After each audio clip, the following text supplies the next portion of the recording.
Well, good morning, Wellness Warriors. As usual, we're going to start with a small presentation and then I'm going to be taking your questions. So if you have questions, please put them in the chat. That way I can answer them at the end. So we're starting this morning. Okay.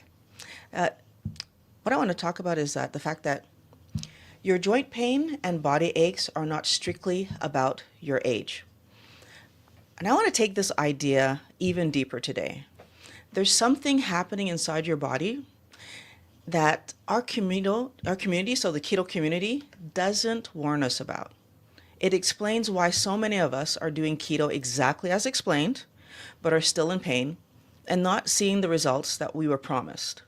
So before we talk about what's happening in our body, I want to talk about what's happening in our mind, because one feeds the other, right? And we can't fix the first one without understanding the second one. So we were taught that pain is an inevitable part of aging. Now, how often have you heard people say the phrase, yeah, that's just part of getting older, right?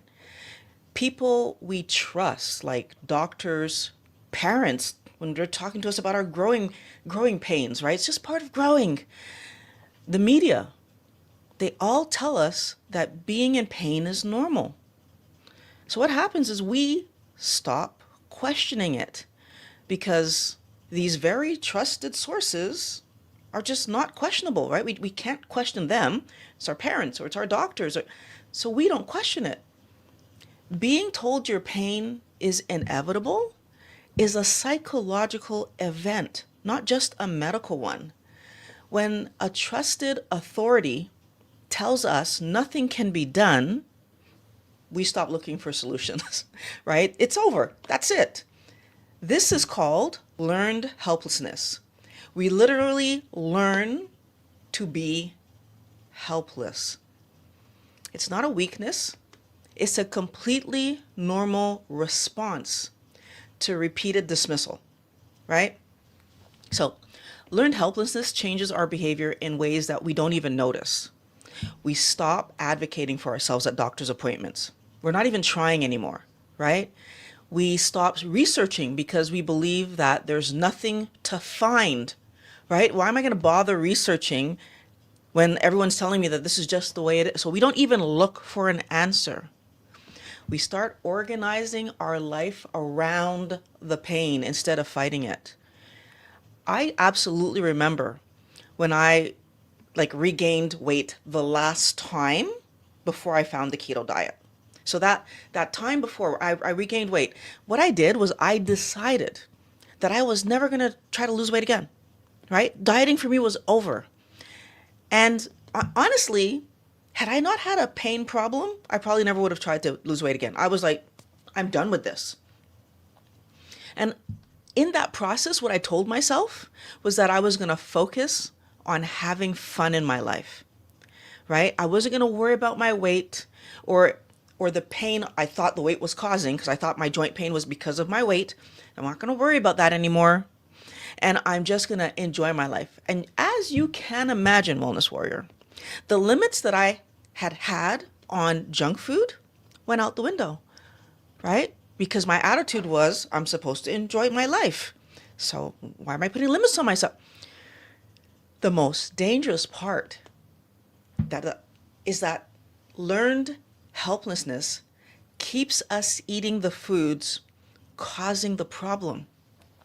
If we actually believe the pain is about age, is about weight, is about time, is about all these things that we can't control, food never actually enters the conversation.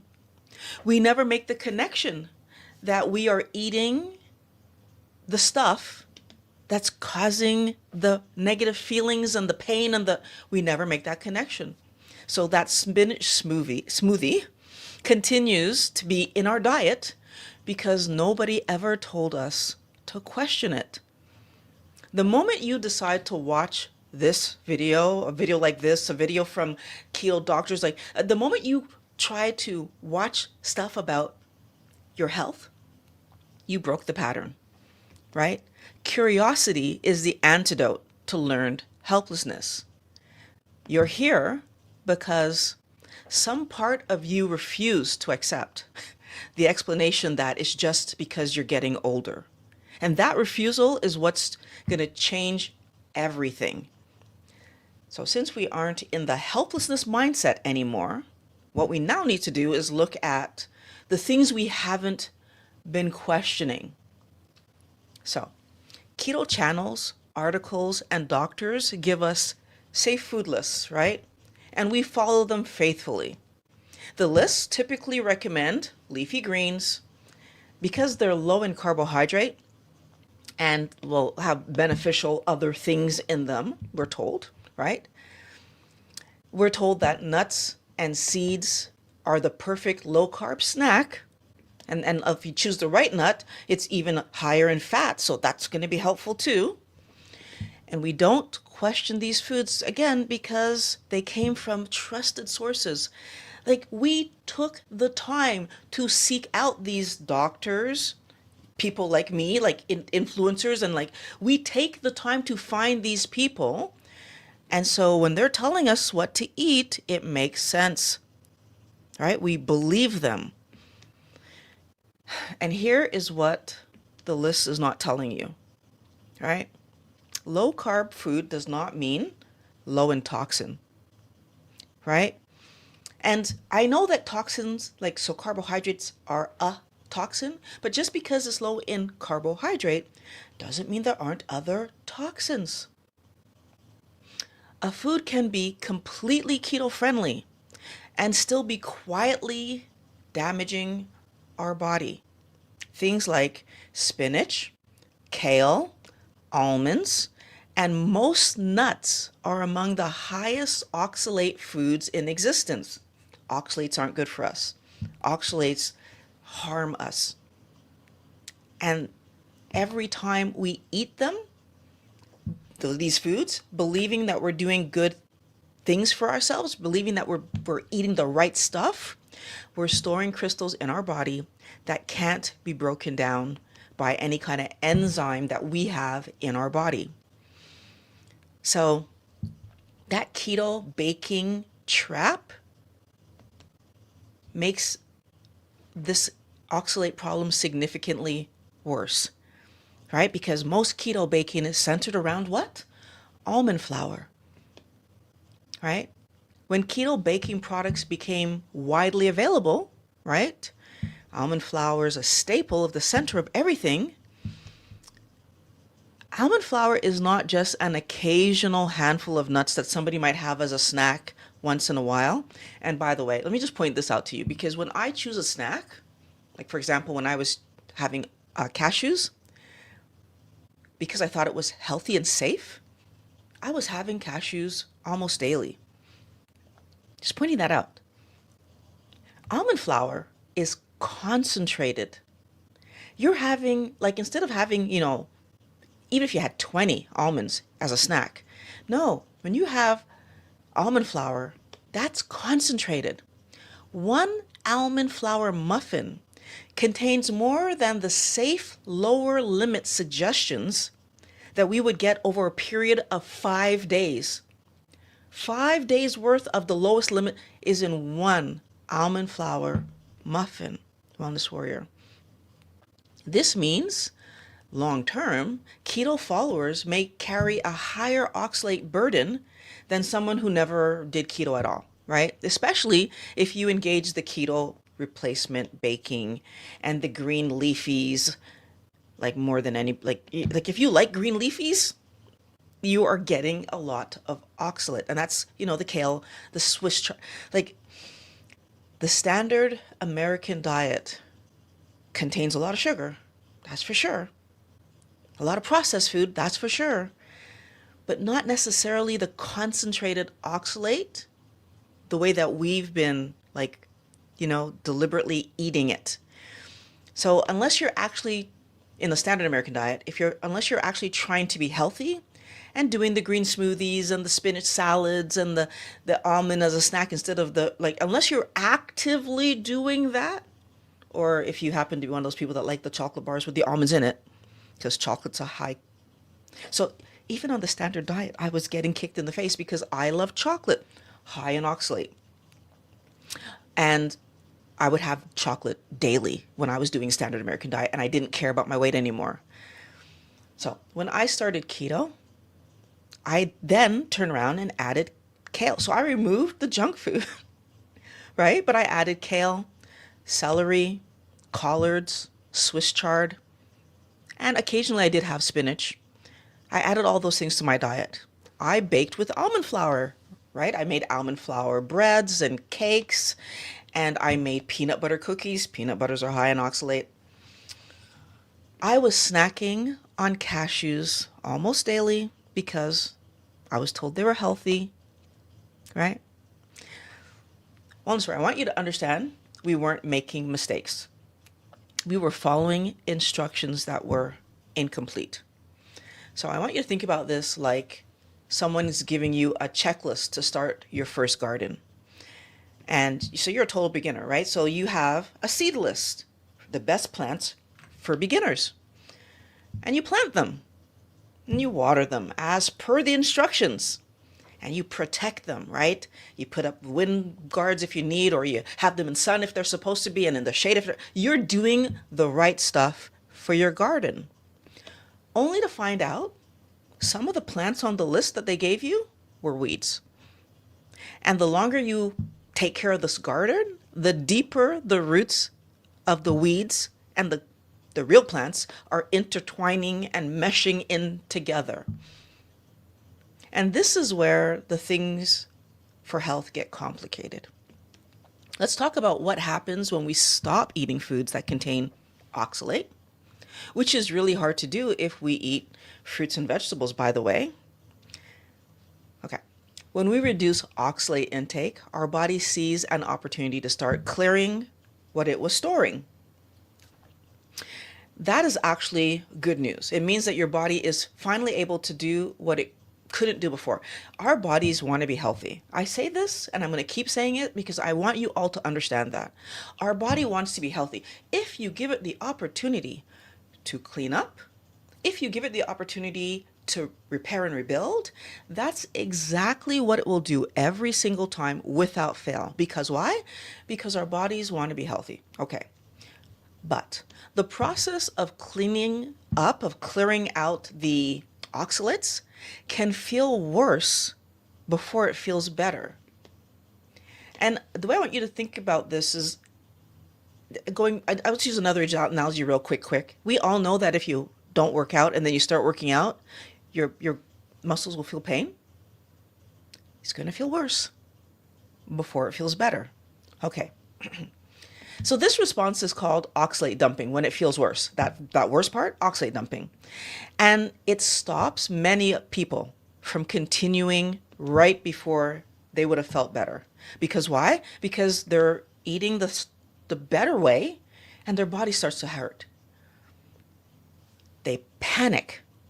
So before you panic, you don't actually have to experience the pain, or at least the worst of the pain, if you remove oxalates from your diet the right way, right? If you do it in the wrong way, yes, you're gonna. So the severity of oxalate dumping depends entirely on how fast or how slow you make the changes that you plan to make.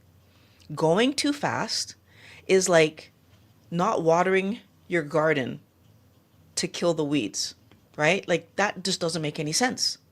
The weeds and the plants share the same soil. So, right, no water means they all suffer. The solution is selective weeding. It's a slow, deliberate removal, one plant at a time.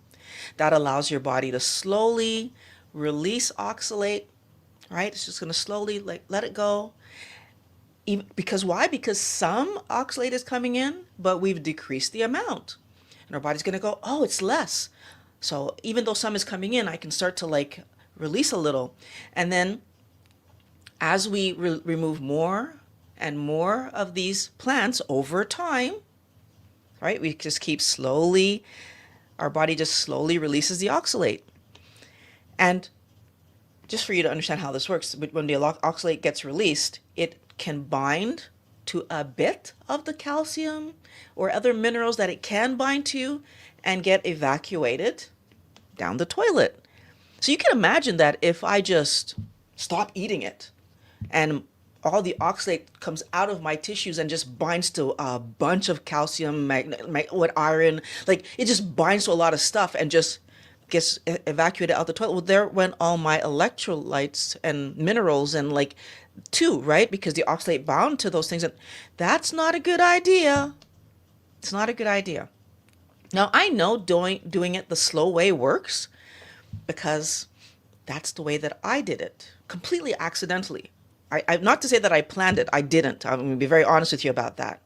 But what happened for me was over the course of 3 years, because I'm just lazy and don't love cooking, I slowly just stopped making vegetation for my, so I used to make, like I said, I gave you the list, right? And on that list was also cabbage and broccoli. So I had a lot of medium level oxalate foods as well.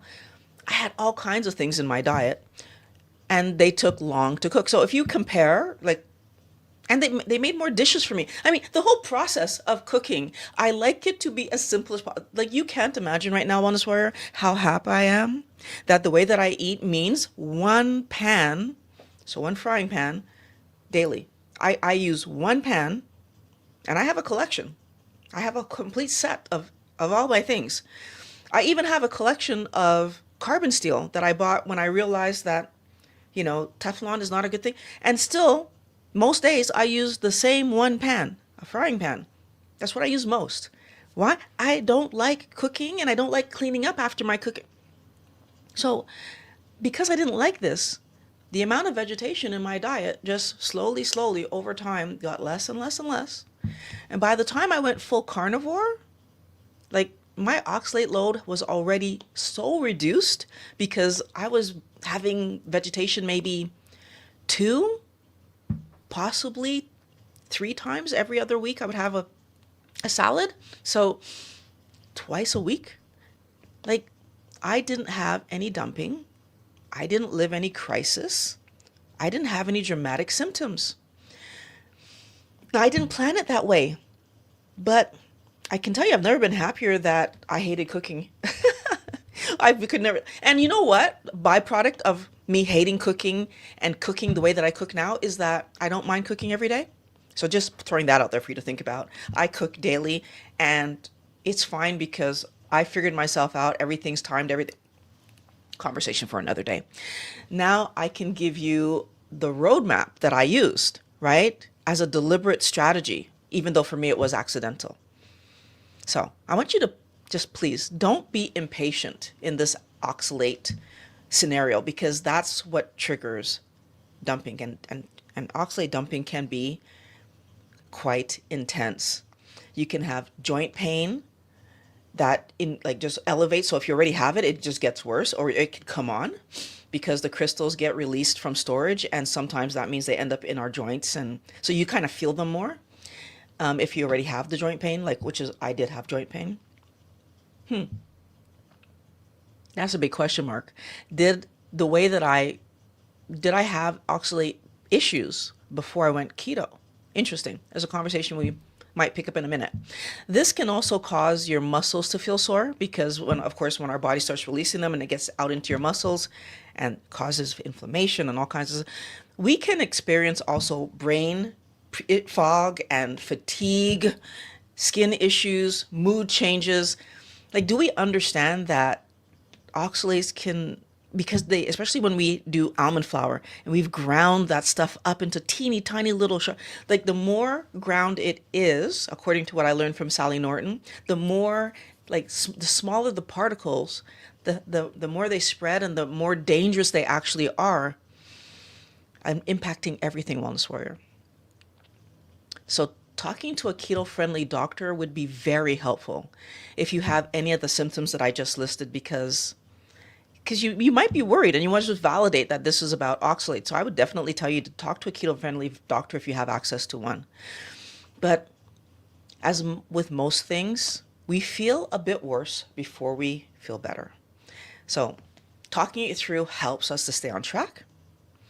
Oxalate dumping, it's not the only response your body could possibly have, right? Because plants, like, they have other things in it. So if you're taking the plants out of your diet, the other things that were coming in on those plants can also trigger, whether it's dumping or other reactions. We've all lived this at some point, right? When we did keto, for those of you who are keto who are watching this right now, when we took the carbohydrates out of our diet, we lived this, right? The sugar came out, and then we lived withdrawal, and we were chasing, and we had headaches, and we felt nauseous, and I remember having chills, and I remember just thinking about eating stuff I never would have dreamt of eating, like fruit. I hated fruit, and in my brain was just saying, go get some fruit, go get some fruit, go get some fruit. That's what helped me to understand that I was going through withdrawal.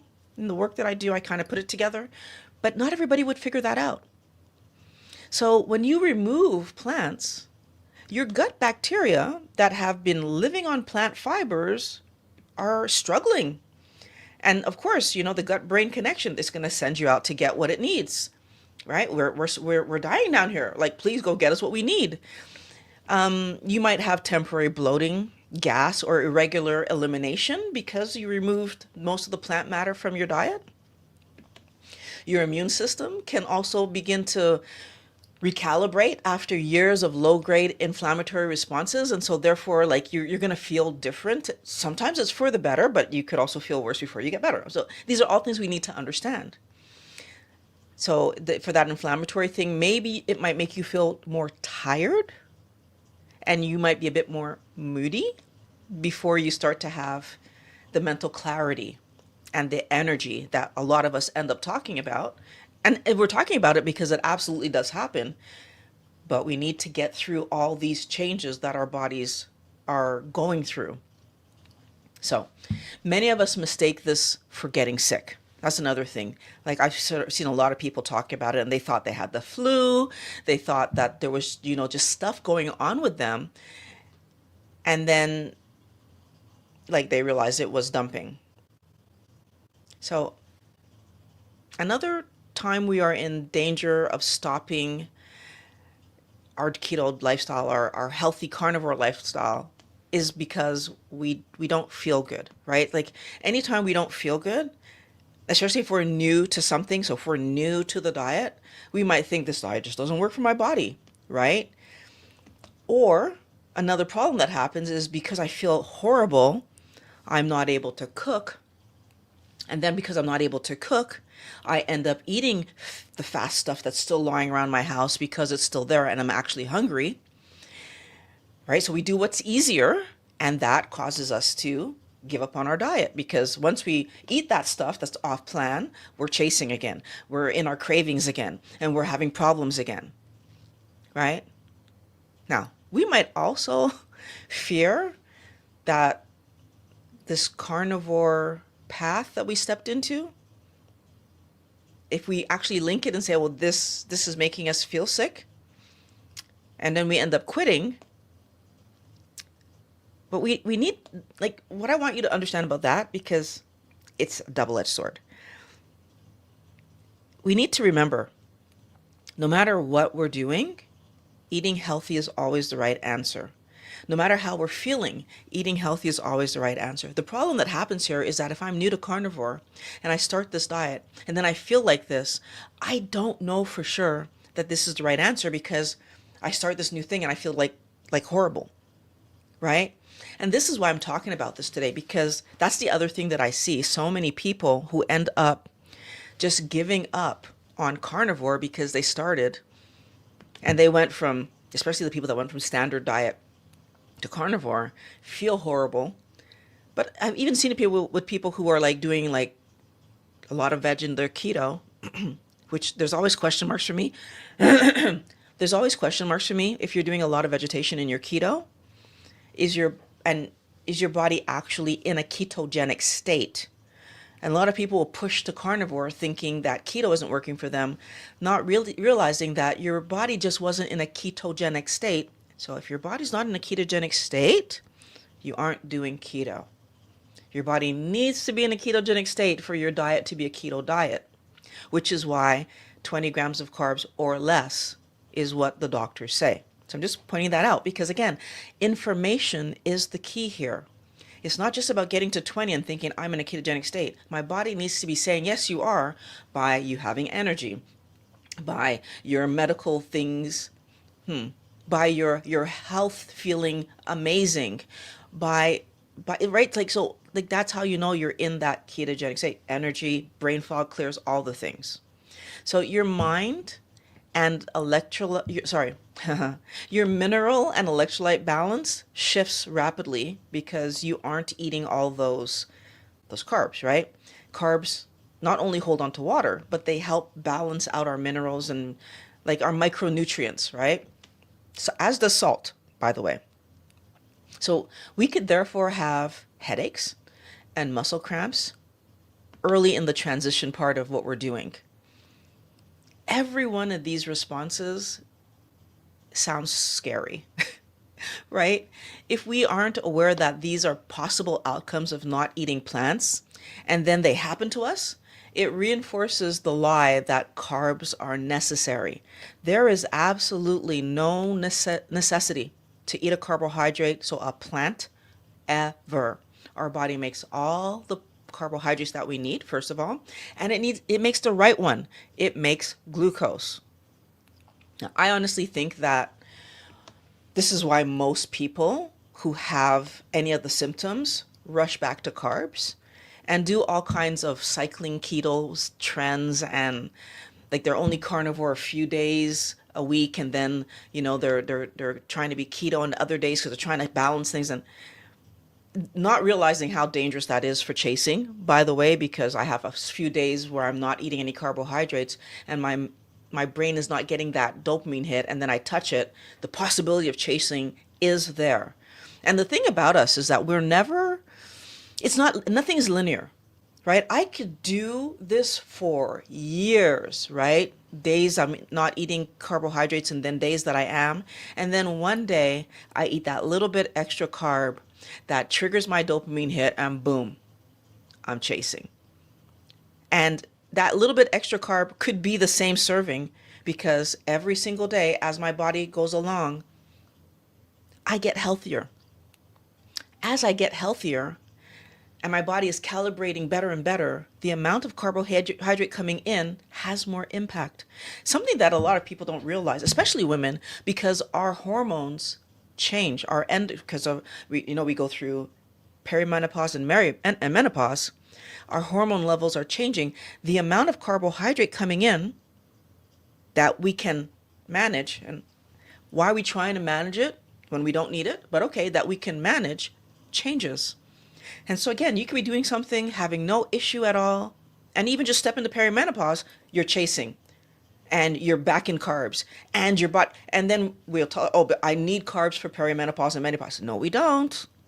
We need to understand that our body needs even less carbohydrate when we get into that situation, because our estrogen and progesterone are going down, which means what? Which means the insulin level needs to be recalibrated, right?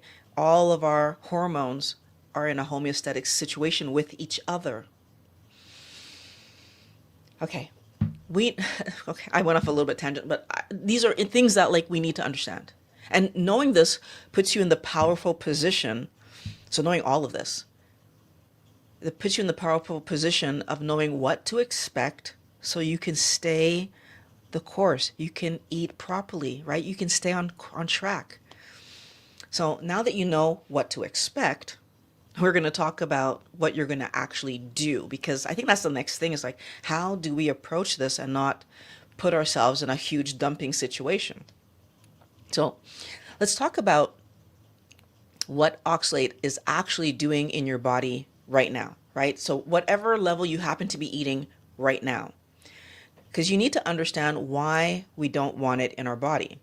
So oxalate binds to minerals like calcium, magnesium, iron, and more, right?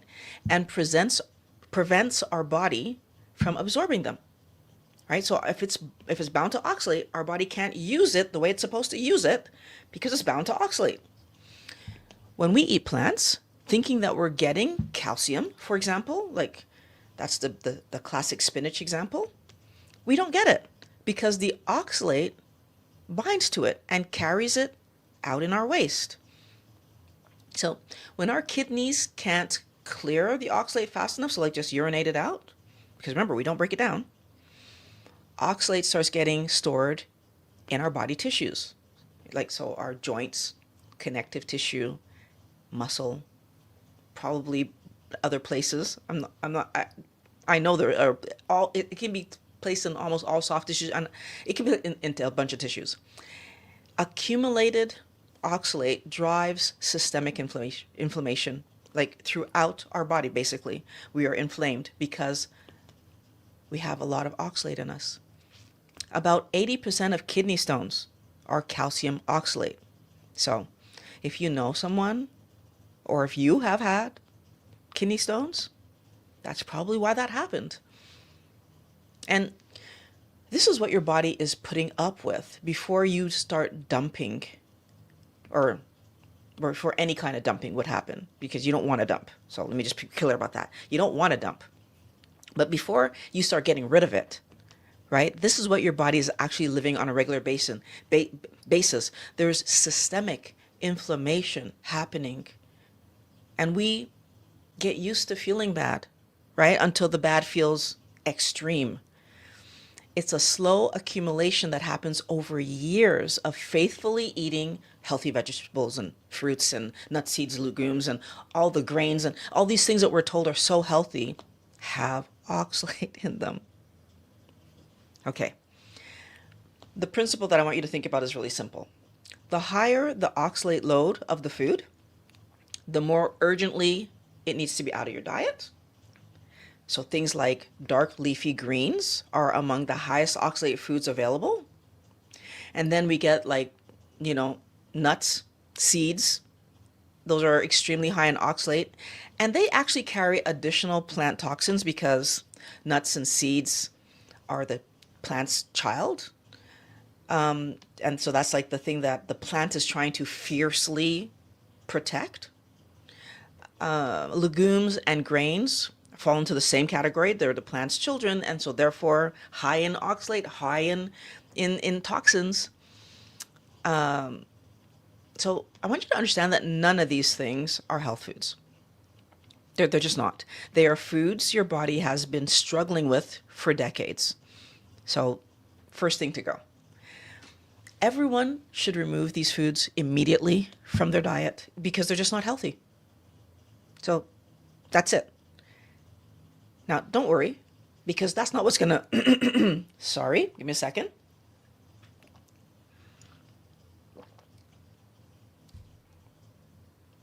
So I don't want you to worry, because removing those things is not what's going to cause a dump. You are still eating other plants and still bringing in more than enough oxalate to overwhelm the body. Like, we don't really understand how much oxalate that we actually eat. We're just removing the worst offenders immediately to really help your body get some kind of stable, right? So like they just need to stop, right? And then your body still has enough coming in that it's gonna be able to manage. Now, if you're already doing keto and you want to stay keto, your focus now is paying attention to your progress. Like, how are you doing? Right? How are things working for you? I want you to pay close attention to how you're feeling. And, are you struggling with your weight? Like, are you still having weight on you that's just not stubborn and not leaving? Do you still have inflammation issues that's just stubborn and not leaving? Do you continue to feel your joint pain, your muscle pain? Like, if you are feeling that way, you want to really look at removing those moderate oxalate foods. Like, you really want to look at them. And I would start with the ones that are the highest moderate oxalate foods, right? The ones that are higher on the list. And I would just start removing them and see how I feel. But remember, like, this is not a race. So the ones that I'm thinking of, but I'm sure there are others, but the ones I'm thinking of are like, first and foremost, those damn berries. Those, actually, I think like the berries fall into the high oxalate foods. Let me just back myself up here. We've been told that because they're low in carbohydrate, that berries are a perfect keto snack, which is a lie on two fronts. Let me just tell you why. Berries have fructose in them. And because they taste sweet, that means that the fructose amount is more than our body can manage, right? So our body can manage. This is not that it's happy with it. It can manage. We need to like stop saying manage equals happy. It doesn't. But our body can manage 5 grams of carbs. Oh, sorry, 5 grams of fructose. Like it can protect us from that much fructose daily. 5 grams. Most people don't realize that as soon as you eat berries and if you have 10 grams of carbs from berries, boom, you've hit your 5 grams that are hitting your liver and like is hitting your body and causing problems. I want to add to this that people that are eating berries on a keto diet are still eating their other vegetation that also has fructose in it. So we need to be careful and understand berries are not great and they should never have been whatever.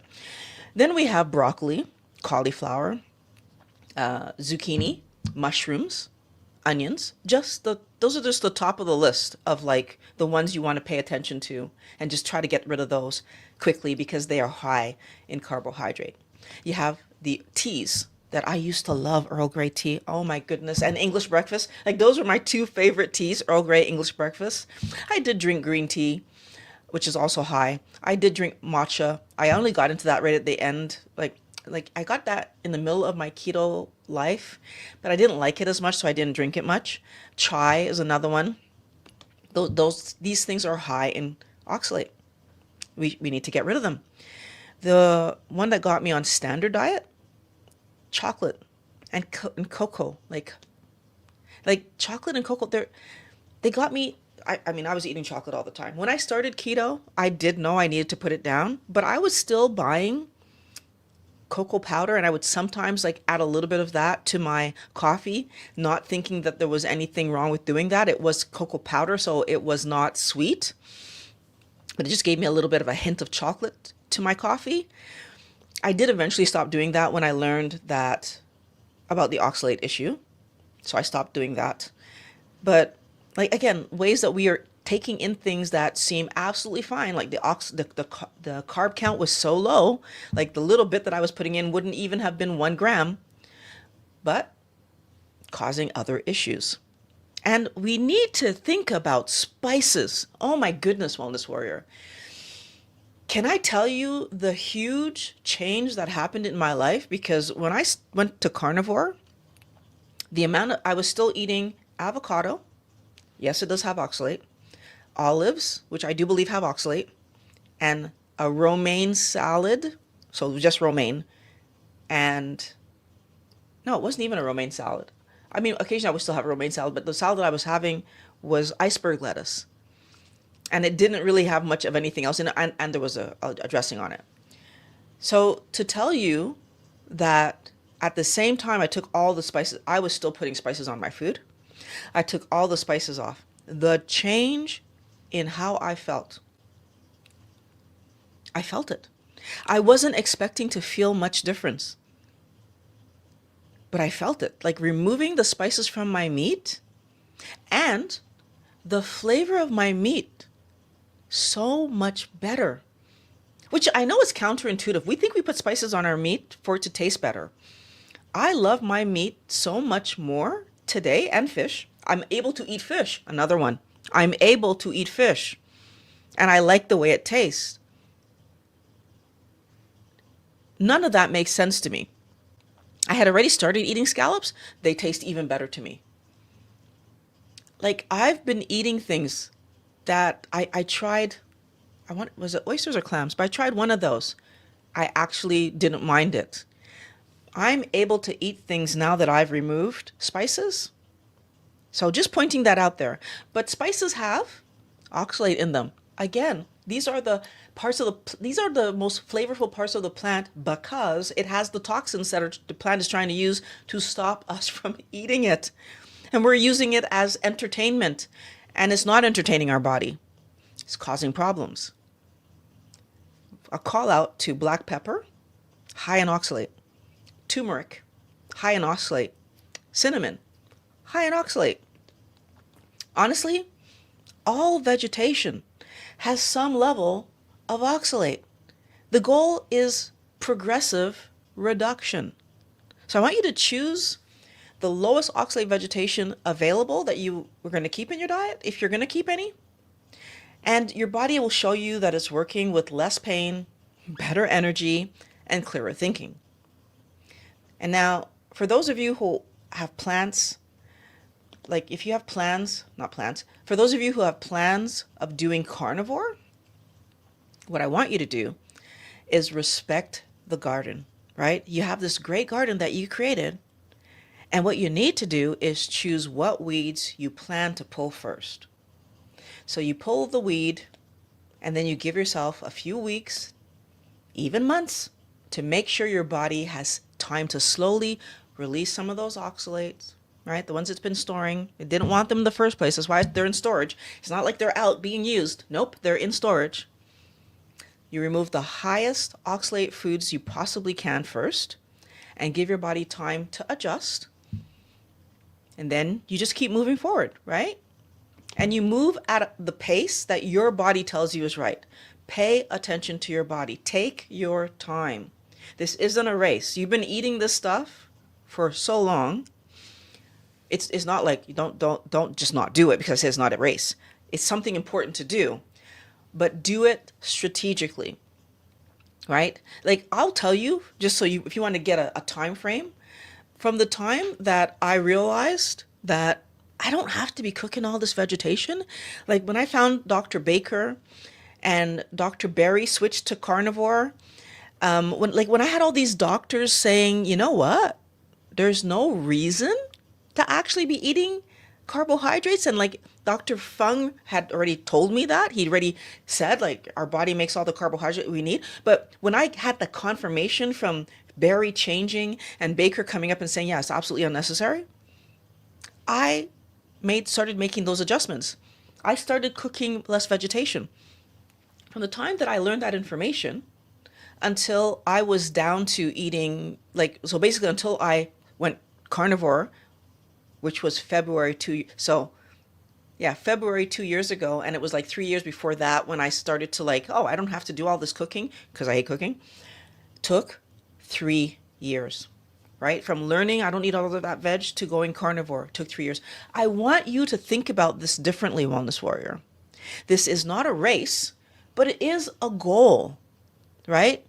The goal is meat, fish, poultry, eggs, and salt, because that's what your body actually needs you to bring in every single day or whenever you eat. Some people I know are on an every other day calendar because that's what feels best for their body. But whatever it is, when you eat, that's what your body is looking for. Every step forward, that goal is every step towards that goal is a step for your body that it's going to thank you for. So when we quit eating garbage, that was a hard thing that we did, but it gave us amazing results, right? Like we saw the outcome of no longer eating garbage. And we could do the same thing here with oxalates. Take our time, cut them out, and see what benefit our body lives. And what I want you to take away from today's conversation is that your struggles were not because of you. You were faithful to a list that was actually incomplete, right? Now you have the complete list. You know what you now know, right? You know the hardest part is not the transition. The hardest part is staying the course when your body is adjusting and your mind is telling you that you made a mistake, right? That is exactly where I can help you, actually. That's where I can help you, because my coaching program is not about telling you what to eat. As you know, I rarely ever mention what to eat. You already know what to eat. My coaching program is about helping you to navigate those cravings, right? Your mind, when things get hard, like that's what my coaching program is about. So when we stumble, it's about having a plan and knowing you'll be able to ask your questions to get back on course. Now, if that sounds like what you've been missing, like if that sounds like what could help you to stay on track, and the link to work with me is in the description below. But wherever you are in this process, in this journey, you took a step today. You stepped forward just by being here and learning what I'm talking about today. So if you're not ready for the coaching yet, that's no problem. Like, listen to these kind of videos. Keep watching. I would encourage you to subscribe so that you get more of this kind of information. And of course, I want you to ask your questions. I'm going to answer them, because the goal is for you to get what you need to move forward. Right? Because that's what we're all here for. We want our health to be good. We want our bodies to feel amazing. We want to be able to live our life in the body that we want it, that feels good, right? So I'm going to switch over here, and we're going to let me get centered here. Which is centered? We are going to go through comments, and honestly, Wellness Warrior, ask me your questions now. There's not many questions right now. I'm going to go through them, but ask me your questions, because this is your opportunity. Hello. Let's see, Lorraine. How are you doing? Lorraine McDormand. I'm so happy to see you here. Watching from Hampshire in the UK. I have a dream to go there. I'll tell you, like, one of my favorite shows growing up, which I think is in the UK, was Coronation Street. I think it's still on. I don't watch it anymore. But oh my goodness, I used to love that show. I do have a dream to get over there one day. Hello, Sing It. And I see 1, 2, 3, 4, 5, 6, 7 jumps. Congratulations. Anybody who wants to do what Sing It is doing, you feel free, because what she's doing is using the stream as accountability. Every Monday, she comes in and she lets us know how many times she jumped on her rebounder this week. And that just helps her to keep accountable. And she's honest. Sometimes it's not 7, but it is this week. So good on you, Sing It, for getting all 7 jumps in this week. For me, and that reminds me all the time to share with you myself, I did keep my every other day schedule this week. And for those of you who watched last week's video, you know that I started health bouncing as well. And I did keep my daily health bounce. So I have my every other day workout and then my daily health bounce. And I did both without missing any days. So it's been a full week. So thanks for that reminder, Sing It. And like I said, anybody else who wants to jump in and add, just tell me what you're working on. You might have to tell me what you're working on more than once for me to remember like what it is, so I can call it out if you want people to know. But yeah, then we will go through that together. Good morning, Stephanie. How are you doing? Love having you here today. Bride Biscuit, and you have something to say. Oxalate dumping for me first started after 16 months carnivore. Much healing already happened in between. That's interesting. Out of curiosity, Bride Biscuit, can you share with us, when you went carnivore, were you still using spices? Because I would be curious to know if there was maybe a shift in the spices that you were using, and perhaps a high oxalate something that was in your spices got pulled out. Because I'll be honest with you, I'm so lucky that I didn't have oxalate dumping when I took the spices out, because I just took them out. But lucky for me, I don't like black pepper. So most of the spices that I was using didn't have black pepper. I also have problem with peppers, like hot peppers. So, which I do believe they have, some of them have higher toxins. I know the capsaicin is one, but I think anyways, like the spice that I was using was, I don't think it had that much, although I think it might have had turmeric in it. So again, I just got lucky. Somehow I got lucky that I didn't oxalate dump. And maybe it was because I was still drinking coffee, which is the other thing. I didn't remove my coffee until this past January or December, this past December. So a lot of things that could accidentally have equated to me not having a dump, but lucky that I didn't. And I'm happy that I didn't. Hello, Darlene Gibson. How are you doing? Nice to have you here. Hello, Pat. Nice to have you here. So, Gina, hello. I feel like this is a new name. You ask, pumpkin seeds kill, or you say, pumpkin seeds kill parasites. The interesting thing to me is that we wouldn't have parasites if we weren't eating plant matter, or spoiled meat. I guess if you ate spoiled meat, you could also get a parasite. So, like, I feel like even if pumpkin seeds were to kill parasites, the only time to eat them would be medicinally if I had a parasite. But to constantly take pumpkin seeds to avoid parasites, that's the same thing like taking antibiotics constantly to avoid getting sick. It doesn't work. It actually makes your system resistant to the pumpkin seeds, right? Or it trains it on the pumpkin seeds, and then the pumpkin seeds wouldn't be doing what you want it to do. The other thing to keep in mind is that seeds are seeds, and therefore have more toxins in them because the plant doesn't want its child eaten, right? So we just have to be careful with that. I guarantee you, if there was no pesticides on anything and everything was organic the way God intended, we wouldn't be having problems with our food. Well, Gina, I'm going to disagree with you there because, well, first of all, when you look in the first book, so Genesis, God rewarded, when it was Cain and Abel, God rewarded them for the meat, and he was like, yeah, the right. So he didn't. That's the whole reason that Cain and Abel got into the argument in the first place, right? Because Cain was tending to the plants and Abel was tending to the meat, and he got praised, and Cain didn't. So I mean, like in the first book, we are told that we're supposed to be having the meat, right? The plants are for the animals. So I'm not going to argue with you on that one, because it's the reality is our body plays it out. Pesticides might have some issue, but then you think about the people who are growing their own crops and they're still having issues. So, and by the way, the animals are being poisoned by these pesticides too. So even our planet, we are not allowing the animals, because we're doing pesticides, because we want the crops, because we want to make money off the crops, because you make more money off of plants than you do off of animals. All of that plays into the fact that they're spraying pesticides on it. Because if we were just letting the animals eat the plants like they're supposed to, the animals wouldn't mind eating those bugs that were munching away on the plants. They wouldn't mind at all. The animals would just eat everything, and we would get what we're supposed to get, which is the meat that's healthy, that would help us to have a good body. So, yeah. Russell Nicholson, very good job. Thank you, Russell. Nice having you here.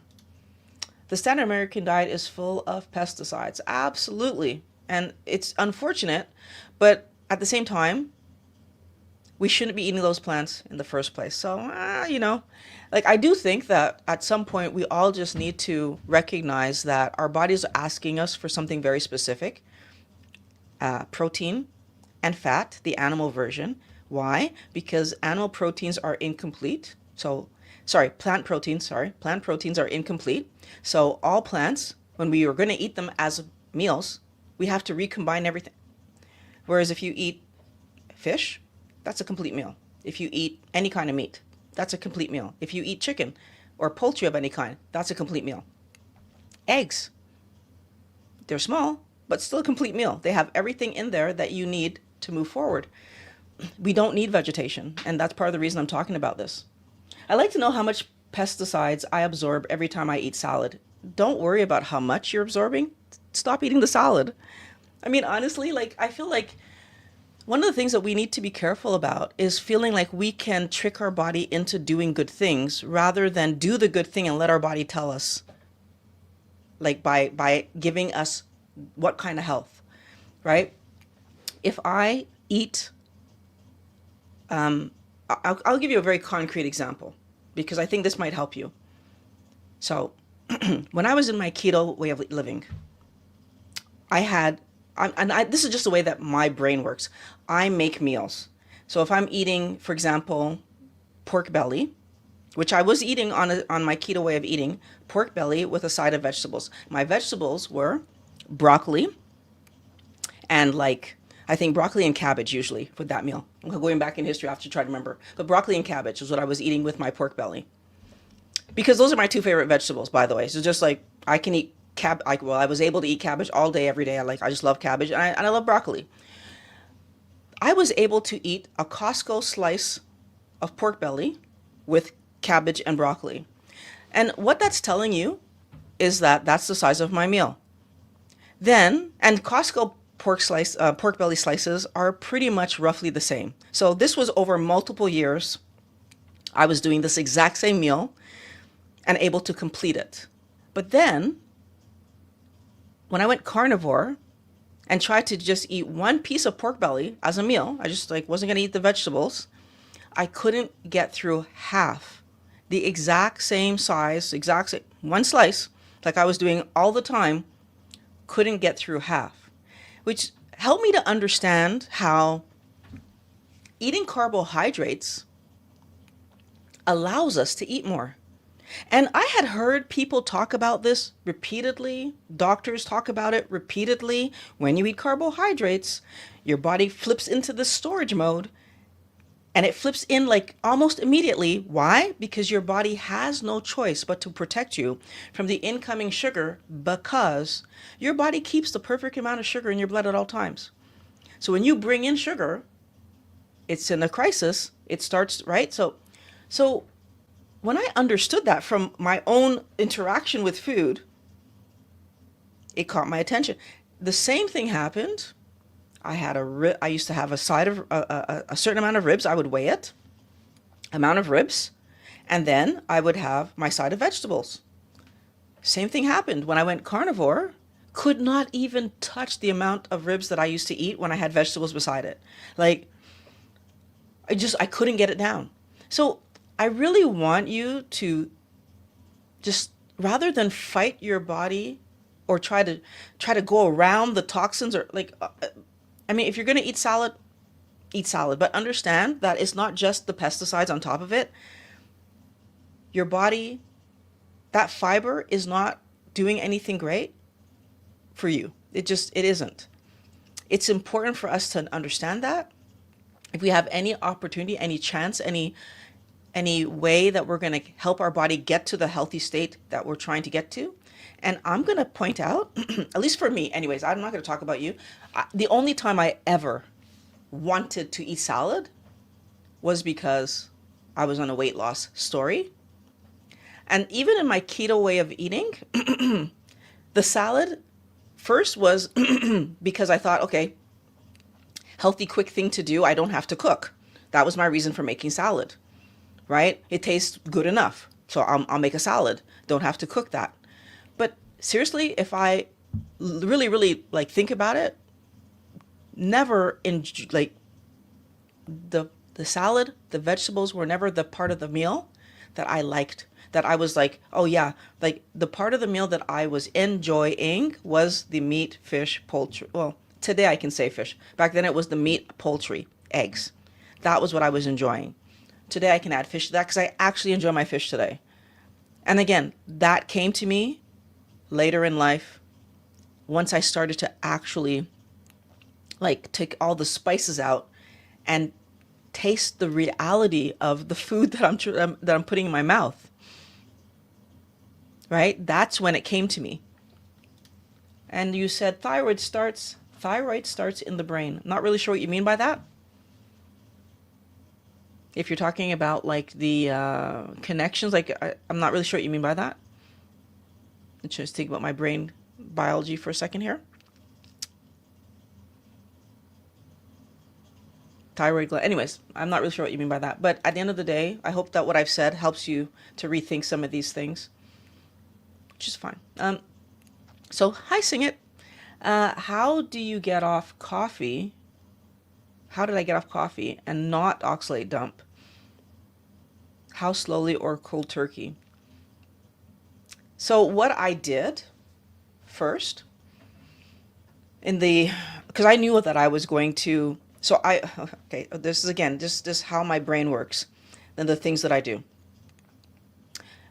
In my process of drinking coffee, I would go to a specific store to get the grains for my espresso machine. So because I had to go there and it's not close to my home, whenever I went there, I bought approximately 3 months worth of beans. And then, so I had 3 months worth of beans, which a whole process of sealing them, whatever, to make sure that they stayed fresh enough for me to use in my machine. So I had this whole process set up. So what I decided to do the last time that I went, when I said, okay, this is it, I'm getting off coffee, is I had my last set of beans, 3 months worth. And and that's 3 months worth, including like the occasions where I make for other people. So generally speaking, that coffee would last myself daily, and whoever comes over, and like when I make for my daughter and I make for Pat, like all of that, 3 months worth of coffee. What I did was I said, okay, when I get halfway through this coffee, I'm automatically down to one coffee a day. So before that, I was doing two, maybe I could even allow myself to have more than two coffees a day. But once I got down to that, I was like down to one coffee a day. And then, so now I had what I had left. I said, okay, when I get halfway through that, my coffee has to be like a standard size coffee. So I went down to a normal coffee a day. That was, I think, the hardest part, going down to the standard serving of coffee. But I mean, because I like the ritual of coffee more than the particular flavor of coffee, I made a standard, so coffee amount, but I still made, I made it a long coffee. So it was less flavorful, but that's fine for me because all of this was part of my process. I knew I was going to do all of this. And then once I got through that coffee, but I did keep going one coffee a day. So I didn't do that differently. And I stopped at that point. And I didn't end up living a dump. Again, but once I got to that lower, so that one real size coffee a day, and I did that for, I don't even remember how many weeks, but it was a long period of time. And that was it. That was in December. Actually, the lucky thing for me about that was it was December, like just the last week before holiday. So the Christmas holiday. And so that allowed me the benefit of having that 2 week period to go through my headaches. And so I mean, would I call that a dump? Maybe that was a dump. I don't know. Was that a dump? I did have headaches when I came off. But that was all I had. Oh wait, hold on. I should ask Pat. I do have it written down how I felt somewhere. Sing it. You might be catching me in something. You might be catching me in something. Let me go double check because I did write it down. But I didn't have I don't think pain per se.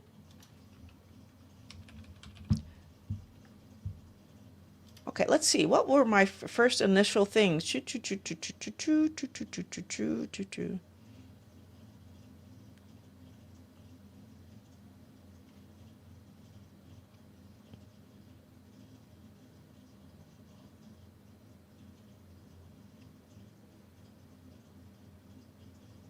Okay, so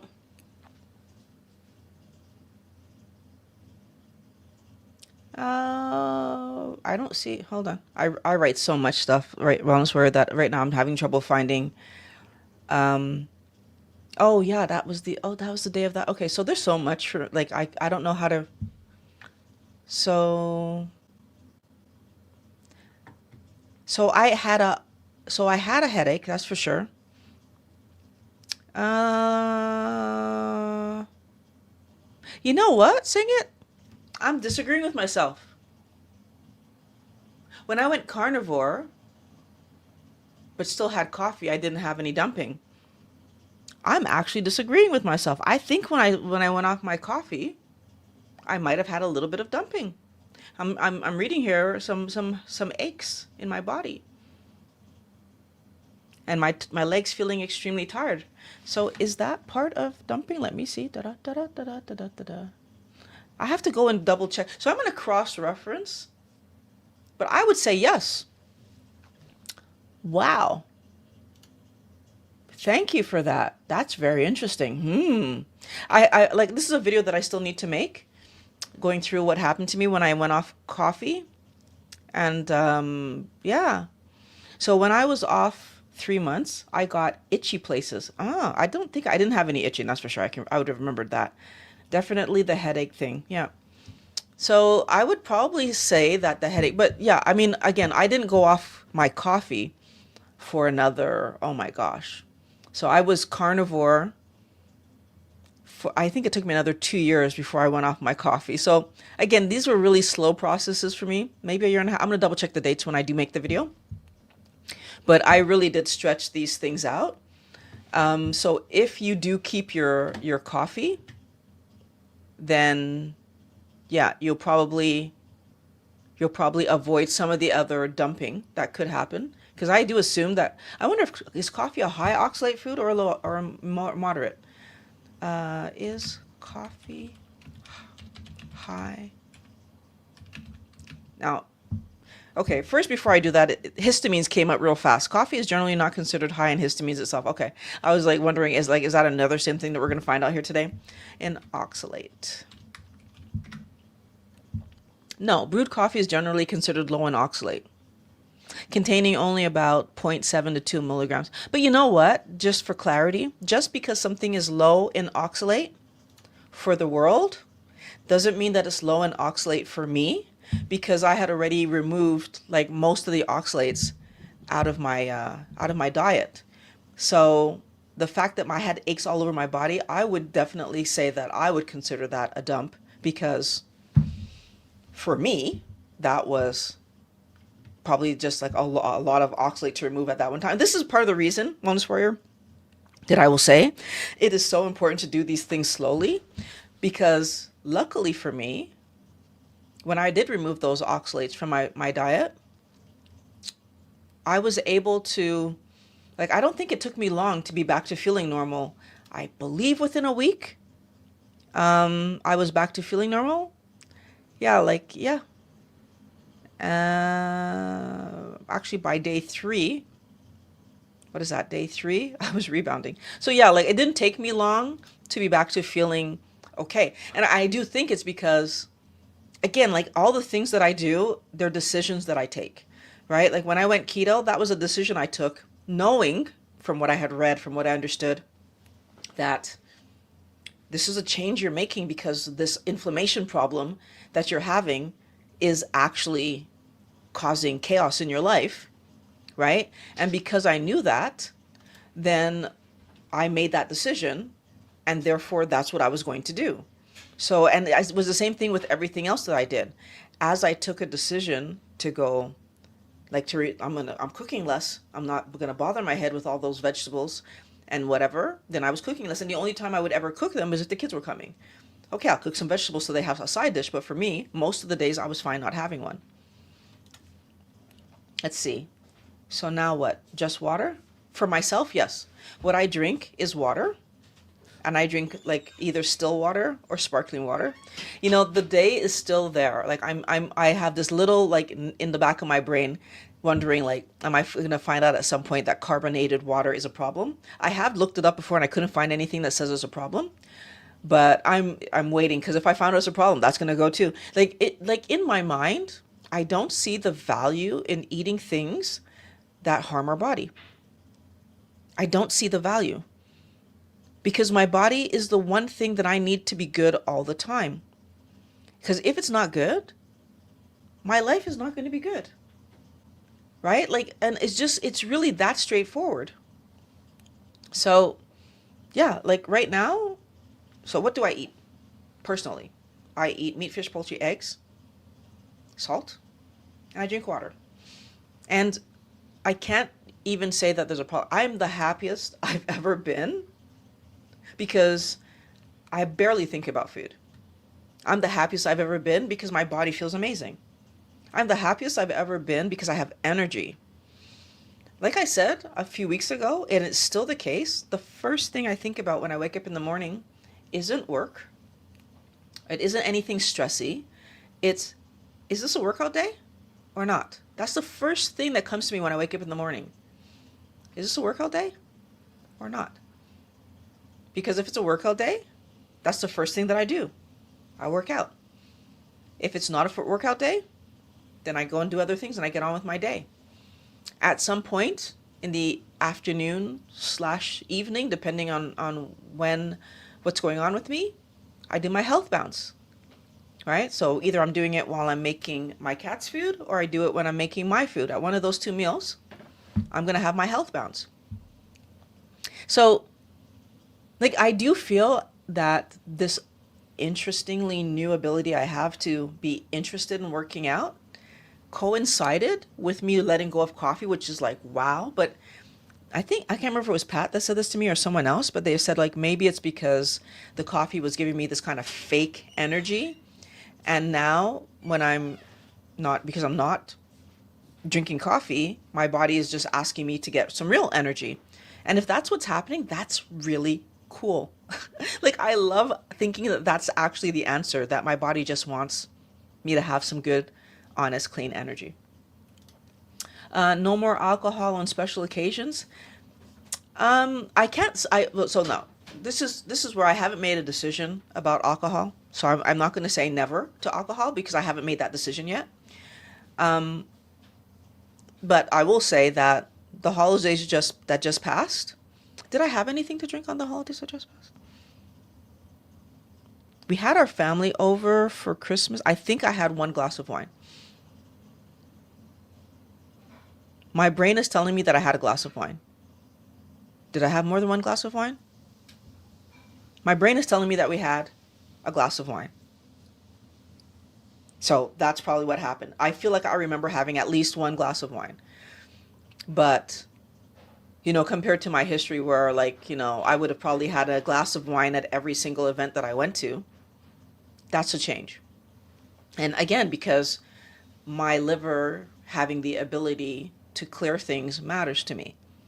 Now, but I will say that for the majority of other times that we go out, so when it's just Pat and I rarely have any wine or anything. Like, it's the rare occasion that I'll have something. And you know what? I don't miss it. So like when I have it, it's like, okay, whatever. And if I don't have it, it's like, I'm fine. So yeah, that's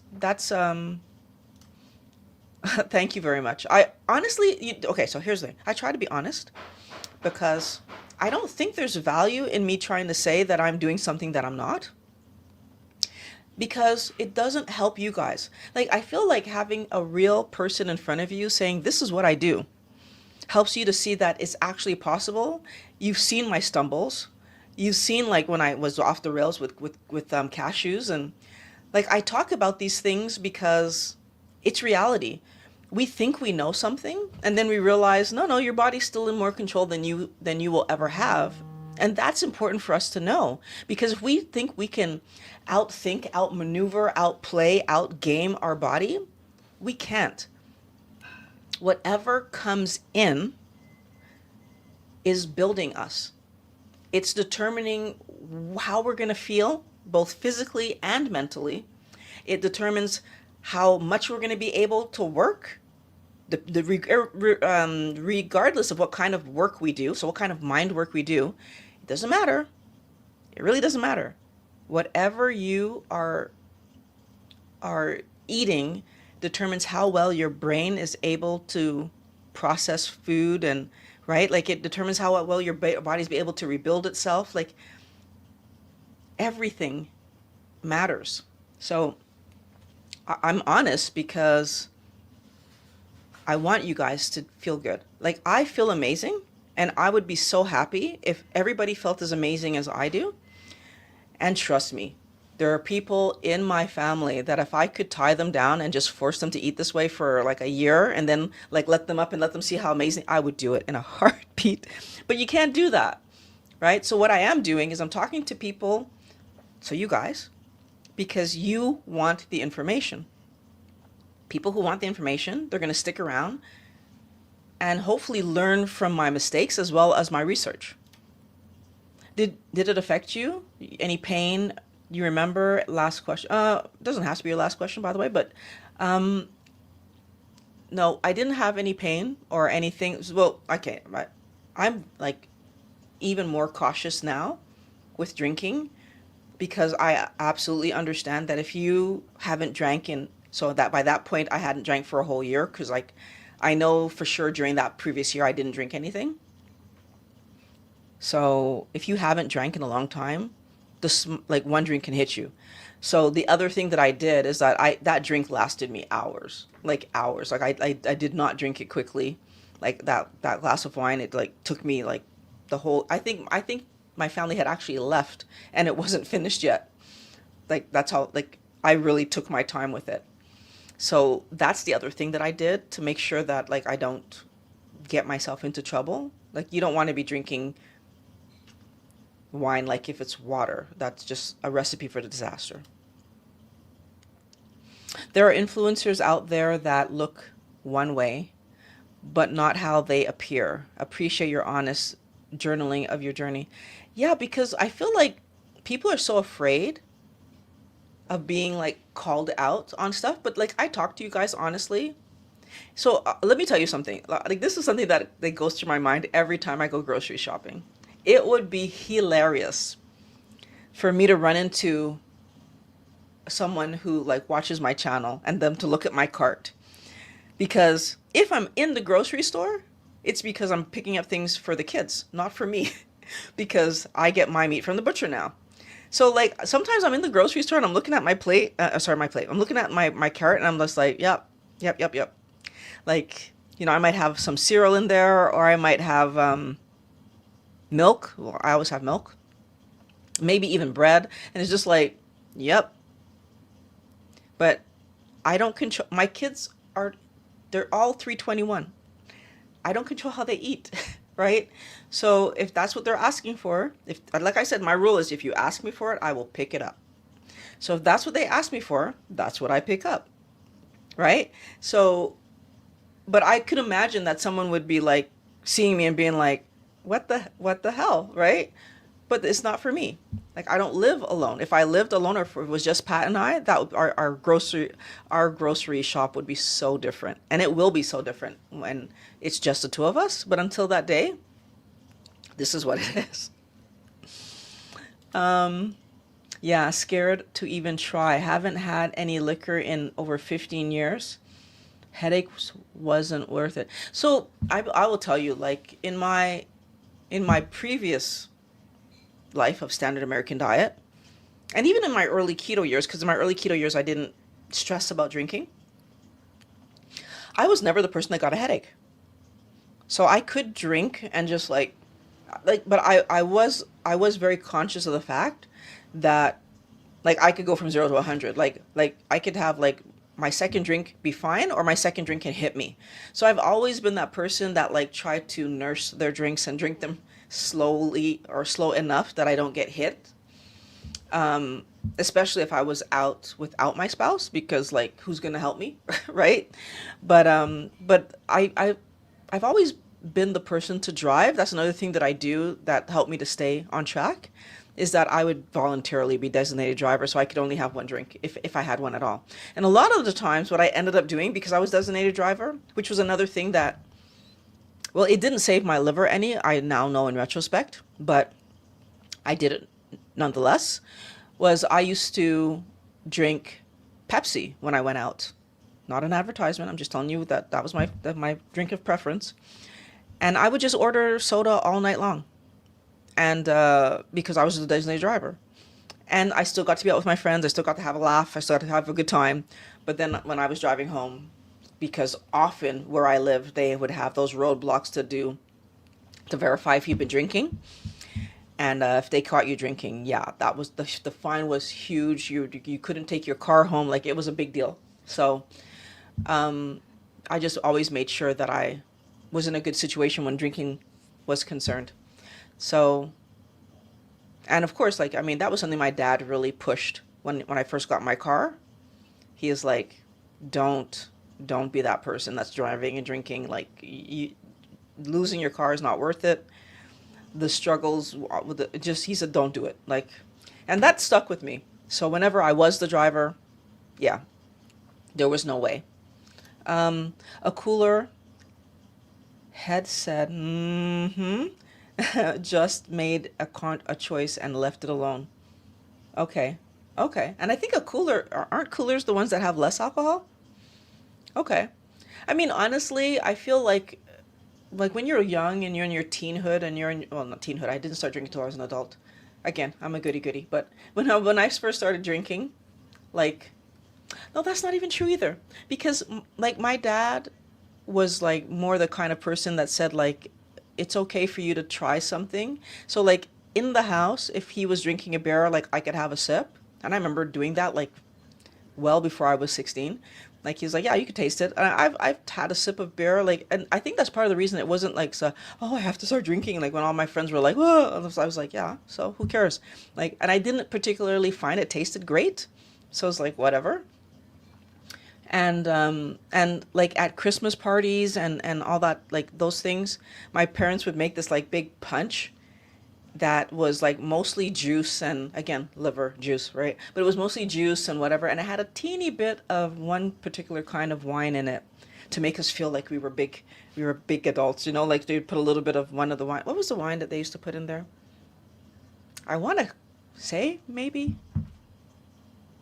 I can't remember. But like these are things that like just, you know, we're going back how many years? It's like, so like drinking was never a big deal for me. I never chased it. Like all my friends were like, "Oh, we're going to the bar and whatever," and I was just like, I wanted to go to clubs more than bars. So I wanted to go dance. My friends were going to bars. It was just like, ah, who cares about bars for Christ's sake? But like going dancing, that was a thing that I loved to do. Um, yeah. So drinking, yeah. Like I feel, and then of course I was lucky because I didn't get the headaches and all that stuff. My dad did the exact same thing. Okay, Stephanie. So like I'm not alone in this. Thank you for sharing that. Hey, how is the chef dad eating these days? How have you influenced at all? You just mentioned dad as I was typing. Yeah, my dad, um, he actually changed the way he's eating quite a bit, but I would still consider what he's doing standard American diet, but maybe or Canadian diet, I should say. Well, actually, more realistic standard Caribbean diet. But what I would say is that the focus on carb is a bit less. So like,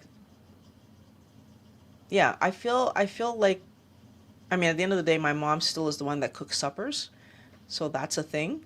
But his lunches look very different, and I could see like in his physique that like he's lost weight and he still works out like a crazy person. As that's just my dad. He's always been a workout guy. It's part of the reason that I have a gym in my basement because we've always had a gym in the basement, like at home. So like my natural thought was put one here. And oh, by the way, my daughter did an interesting thing the other day. She guilted me into going with her to the gym that she goes to, and we went, and I actually had a pretty good time. I would probably go back. I shouldn't say that too loud. She's awake, but I would probably go back. She pushed me a little bit, and I like that. Like she pushed me to use a bit of heavier weights than I normally use, and I did take that with me back when I came home, and I added a little bit more weight to what I was to some of my workouts, and I'm probably going to try to, yeah, to see what I can do. I'll probably, so I feel like we are all influencing each other because I do think I had an impact on my dad. My dad obviously has impacted my entire life, and then my daughter now is getting me to maybe think about pushing myself that little bit extra when I work out, which I probably wouldn't have done. So maybe I should hire her as my trainer. If I did hire her as my trainer, I probably, yeah, I'd probably be further ahead than I am currently right now. I typically use salt like Redmond's. Sometimes I may add white pepper. I drink organic mold-free coffee.